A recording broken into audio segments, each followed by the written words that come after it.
और राष्ट्र निर्माण की आधारशिला के रूप में प्रस्तुत किया और बदलते समय में उसकी प्रासंगिकता पर विस्तार से अपने विचार रखे। विश्व मांगल्य सभा के पूजनीय सभाचार्य, विश्व मांगल्य सभा के सभी कार्यकर्तागण एवं सभागार में उपस्थित सभी नागरिक सज्जन माता भगिनी, मातृत्व इस विषय पर मुझे बोलने के लिए कहना ये अपने आप में विरोधाभास है।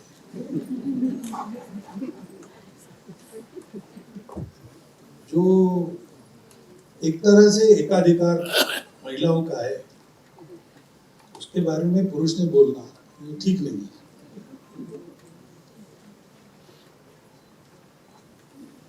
दूसरी बात है कि इस विषय की व्यापक चर्चा विश्व मांगल्य सभा के द्वारा भी हो गई है और इस विषय में अपना दृष्टिकोण क्या है, अपनी परंपरा क्या है, आज के युग में कैसा चलना आदि के बारे में भी पुराने समय से बहुत सारा चिंतन हुआ है। बहुत पीछे नहीं जाना है तो स्वामी विवेकानंद जी, गांधी जी, रविन्द्रनाथ ठाकुर जी, ऐसे लोगों ने इसका एक समग्रता से चिंतन करके हमारे सामने वो विचार रखे और वैसे देखा जाए तो इस चर्चा का विषय है ही नहीं, एक जीवन का सत्य है। आपको मानना है तो मानो, नहीं मानना है नहीं मानो, सत्य को मानकर चलोगे ठीक रहोगे, नहीं मानोगे ठोकर लगेगी। सृष्टि जो आदिकाल से उसके प्रारंभ से जो चलती आई है वो तो मातृत्व के आधार पर ही तो चलती है। हर जीव की नई उत्पत्ति होती है तो उसमें मातृत्व आता ही है, माता रहती ही है। सृष्टि का सृजन, संवर्धन, पोषण ये बिना मातृत्व के संभव नहीं है और सारी सृष्टि की धारणा, संवर्धन, पोषण वगैरह, सृष्टि में एक जीव है मनुष्य, उसको प्रकृति ने शक्ति भी दी है विचार करने की। तो विचार आता है उसके पास, इसलिए वो आगे बढ़ जाता है। किसी संकट के प्रतिकार के सामर्थ्य के लिए कोई उसके पास साधन नहीं है। उसके पास न नाखून है, तीक्ष्ण दांत है, कुछ भी नहीं है, फिर भी वो आज सृष्टि का प्रमुख प्राणी बना है, सृष्टि का नेतृत्व कर रहा है, विचार के भरोसे कर रहा है। विचार शक्ति मिली है तो उसका दायित्व भी बनता है कि सृष्टि चलती रहे। और इसलिए खासकर मनुष्यों में मातृत्व ये उनके जीवन का सत्य है, क्योंकि नई पीढ़ी के संस्कार, उनकी शिक्षा आदि बातें बाकी जीवों में प्राकृतिक रीति से होती है। उसके लिए कोई स्कूल, कॉलेज, शिक्षा वगैरह ऐसा कुछ नहीं है। परंतु मनुष्यों में विचार होने के कारण वो अच्छा भी हो सकता है और गड़बड़ भी कर सकता है, तो उसको दिशा देना बहुत आवश्यक होता है। तो मनुष्यों को उचित दिशा देने वाला पहला गुरु तो माता ही है। इसकी चर्चा का, इसके भाषण का कोई कारण नहीं है, लेकिन करना पड़ रहा है, इसलिए आयोजन किया और आप सब लोग आए भी, क्योंकि एक तो शीर्षक दिया है युगानुकूल मातृत्व। मातृत्व की जो शाश्वत बात है तो वो तो वही है, वो युग के अनुसार बदलती नहीं।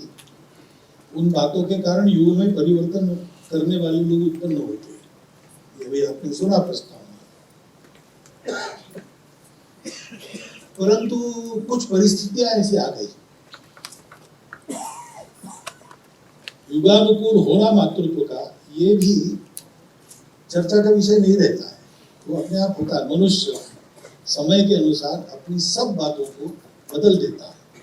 कोई प्रबोधन करता मिले न मिले, अनुभव से सीखता है। तो तो सीखने के जो प्रकार होते हैं, पहला तो चिंतन से सीखता है। कन्फ्यूशियस हो गए चीन में, उन्होंने कहा कि चिंतन से सीखना ये सर्वोत्कृष्ट है। दूसरा, वो नकल से सीखता है। महाजनों ये नगत सपंथा, बड़े लोग जैसा करते हैं उनकी नकल करता है।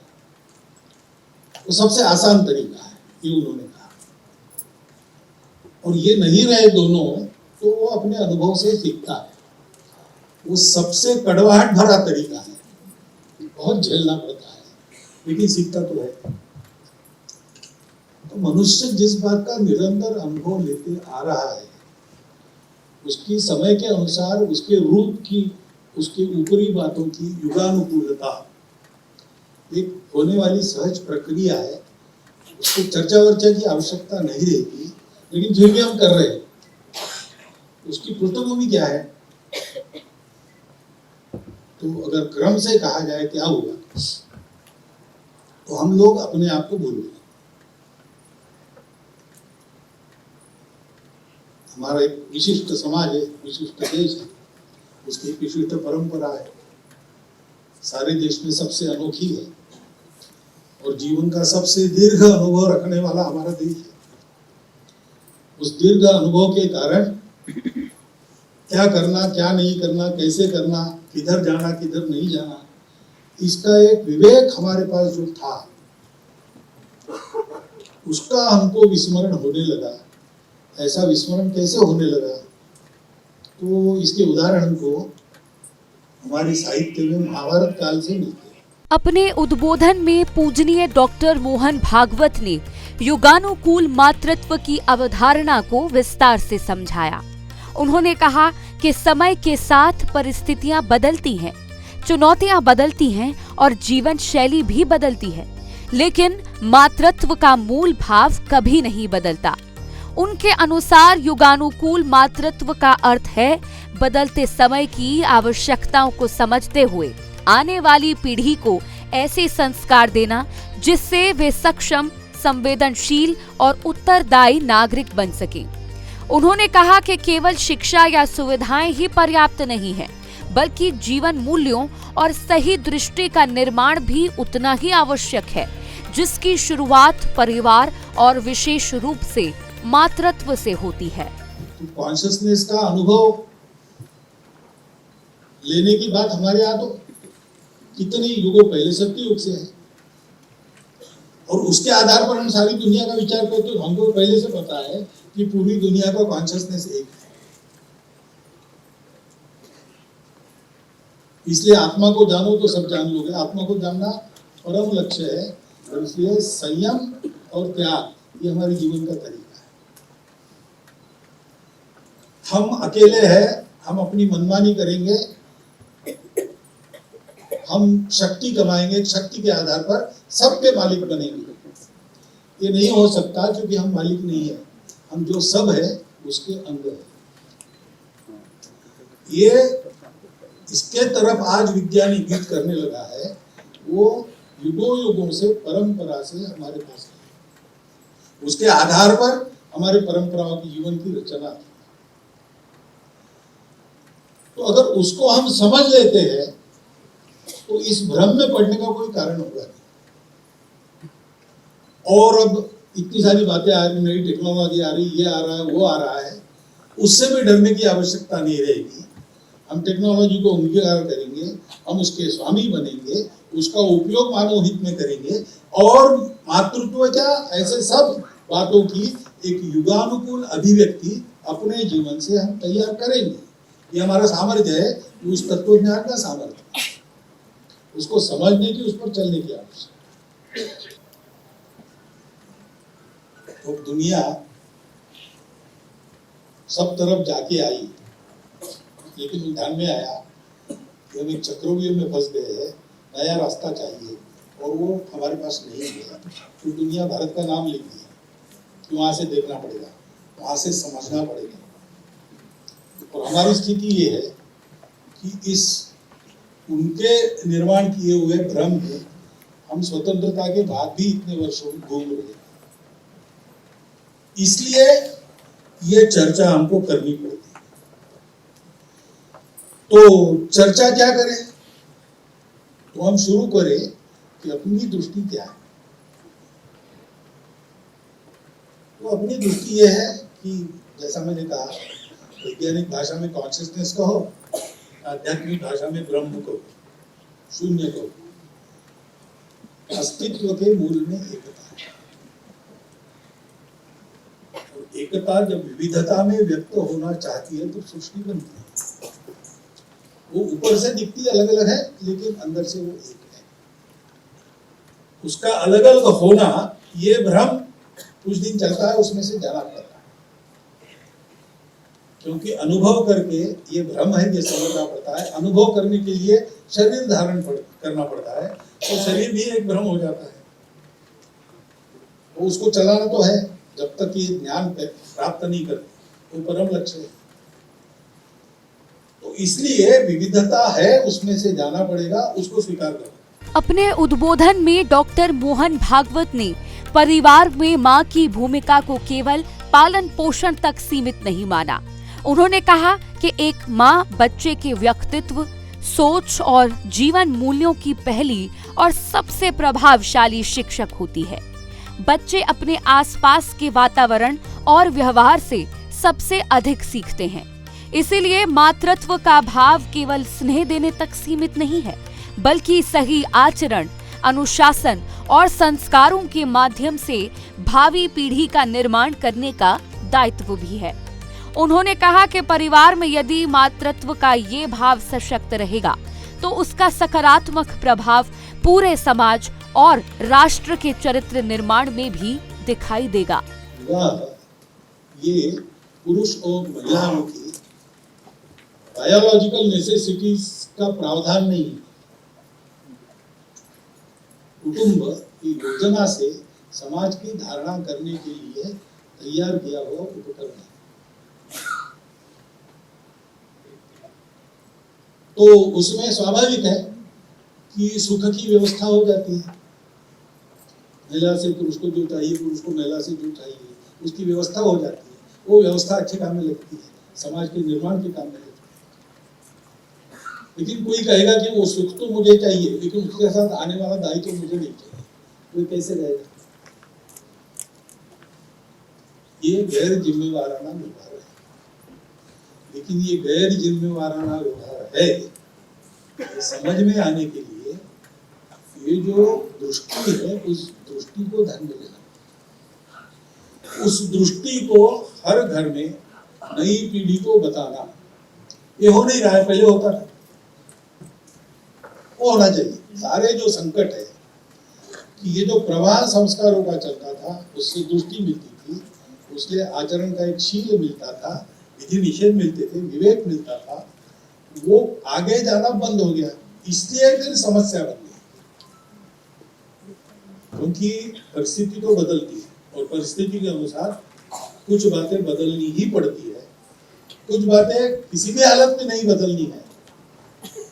हम मर जाएंगे लेकिन उनको नहीं बदलेंगे, हम नष्ट हो जाएंगे लेकिन उसको नष्ट नहीं करेंगे। लेकिन कुछ बातें हैं समय के अनुसार बदलनी पड़ती है। तो समय बदला है। पुरानी परिस्थिति में एकत्र रहना संभव था, आज प्रयास करके भी संभव नहीं होता। तो परिस्थिति का परिवर्तन, ये संकट नहीं, अगर दृष्टि है तो ये संकट होता है क्या? ऐसे कई परिवार है जो 3 महीने में संभव है, तो वर्ष में एक बार इकट्ठा आते हैं। अपने बच्चों की परवरिश पहले 12 साल तक अपने हाथ में रहती है। हम कुछ उनको बताएंगे कि नहीं, तो हम सीखेंगे कि नहीं, हमें जानकारी लेंगे कि नहीं, ये करना पड़ेगा। उसके आधार पर उनकी जिज्ञासाओं का समाधान करना पड़ेगा। जो हम उनको बताएंगे वो अपने जीवन में उनको दिखना चाहिए। अभी ऐसा नहीं मानेगी नई पीढ़ी, जो आप कर रहे हो वो बोलो। वो तो बड़ा वो विश्लेषण करते हैं, उन पर भी झूठ बोल रहे पिताजी, तो माताजी को कहते कि हमको कहती हो, तो झूठ बोल रहे। क्योंकि IQ बढ़ा है, EQ नहीं बढ़ा है, इसलिए चलेगा। तो अपनी शैली को हमको ठीक करना पड़ेगा। संस्कार जो होते हैं वो इस आत्मीयता में से, संवाद में से होते हैं, उदाहरण में से। ये 3 घटक आवश्यक है। दुनिया में कहीं भी जाओ, कभी भी ये आवश्यक थे, है और रहेंगे। और ये अगर पक्का है तो उस टेक्नोलॉजी के चक्रव्यूह से उसको बाहर आना आसान होता है। कभी अंदर जाके फंस भी गया तो भी बाहर का रास्ता खोजता है और बाहर आ जाता है। लेकिन उसको ऐसा तैयार करना पड़ेगा। आपस में मिलते रहना। रिश्तेदारी कितनी व्यापक होती है। केवल अंकल और आंट से काम नहीं चलता हमारे यहाँ। मेरे भाई, फूफेरे भाई, चचेरे भाई, ये वो ऐसा चलता है। और ये सब लगाव कायम रहते हैं। तो फूफेरे भाई के साले का विवाह है, इसलिए जाना पड़ता है किसी को। मेंटेन करते हैं, ये हमारी परंपरा है। इसको बने तक धीमा नहीं करने, मिलते जुलते रहे। और साथ में बच्चों को लेके जाना, घर के सबको लेके जाना जितना बन सकता। इससे एक बंधन बनता है, एक व्यापकता आती है सोचने के दायरे में, और मनुष्य व्यक्तिवादी नहीं रहता। संवाद होना है और पुरुषों का भी प्रबोधन होना है। और प्रबोधन केवल बौद्धिक होकर नहीं चलेगा, कुछ आदतें भी बदलनी पड़ेगी। इसलिए महिला तो शक्ति स्वरूपा है और वो एक समय 18 काम कर सकती है, 18 हाथ वाली दुर्गा। इसलिए घर के 18 काम उसी के जिम में लगाना ही भी ठीक नहीं है। पहले क्लियर कट दो दुनिया थी, महिलाओं की घर में, पुरुषों की बाहर। यहाँ महिला मालक है, घर में पुरुषों की नहीं चलती। आज भी नहीं चलती, ऐसा कहते हैं। लेकिन बाहर महिला को संबंध नहीं था, बीच में बहुत ऐसा काल गया। तो उस समय ठीक था कि घर के काम उनको छोड़ दिए, हम बाहर के काम संभालते। लेकिन अब ऐसा नहीं है। महिलाएं सब काम कर सकती है और कर भी रही है। हम तो ये पढ़ के या आपका सुन के बता रहे, लेकिन प्रत्यक्षगामी का अनुभव आपको आज भी है। तो आप करने लगेगी तो हम लोगों का भी कुछ ठीक बनेगा, हम लोगों में भी सुधार होगा। कि आप इसको करना शुरू कीजिए। इतनी एक विनंती सामने रखता हूँ। बाकी पूजा जी के भाषण में बहुत सारे विषय आ गए हैं, इस पुस्तक में बहुत सारी बातें हैं। उसकी का पुस्तक है, वो आप लीजिए, पढ़िए, तो आपके चिंतन में वो सहायता करेगी। तो ये सब हो जाता है तो फिर आज का ये जो विषय है युगानुकूल मातृत्व, उसके बारे में जितना विचार करना चाहिए वो सारा विचार अपने पास आ गया। ऐसा होगा, ऐसा एक सूचना जोड़ता हूँ मैं। केवल मेरे भाषण पर बन जाइए। एक प्रयोगावस्था में सारी बातें चल रहा है, तो इन पुस्तकों को भी पढ़िए, उस भाषण का भी विचार कीजिए। और मुख्य बात है, ये सब करते हुए करना प्रारंभ कीजिए। हम करना शुरू करेंगे तो हमारी अगली पीढ़ी का, हमारी वर्तमान पीढ़ी का, हमारे परिवार का, हमारे समाज का और संपूर्ण मानवता का कल्याण जिस रास्ते से होता है वो रास्ता खुलेगा। और ये आपके करने पर ही निर्भर है। इसलिए हाथ जोड़ के आपको ये विनंती फिर से एक बार उसका स्मरण देते हुए, और आपने सुन लिया इतना लंबा भाषण, इसलिए आपको धन्यवाद देते हुए। अपने उद्बोधन के माध्यम से पूजनीय डॉक्टर मोहन भागवत ने स्पष्ट किया कि बदलते दौर